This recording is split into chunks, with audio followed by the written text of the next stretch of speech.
అన్నా ఏంది మరి సంగతి సంగతి మొన్నవా బాగున్నా అన్నా ఏంది మరి హ్యాపీగా ఉన్నావు మార్చాడా వల్ల డబ్బులు వచ్చినాయి మామా ఎంతే హ్యాపీ ఏం లేదు చెప్పు ఏంటి సంగతి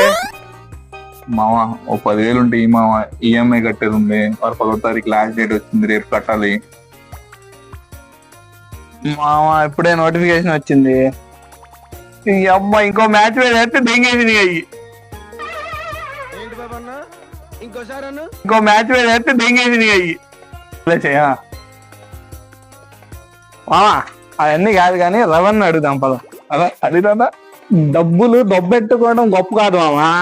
మళ్ళీ అప్పు అడుగుతాం చూసావా అది గొప్ప పదమా పద మరి తప్ప తప్ప తప్ప అది తప్ప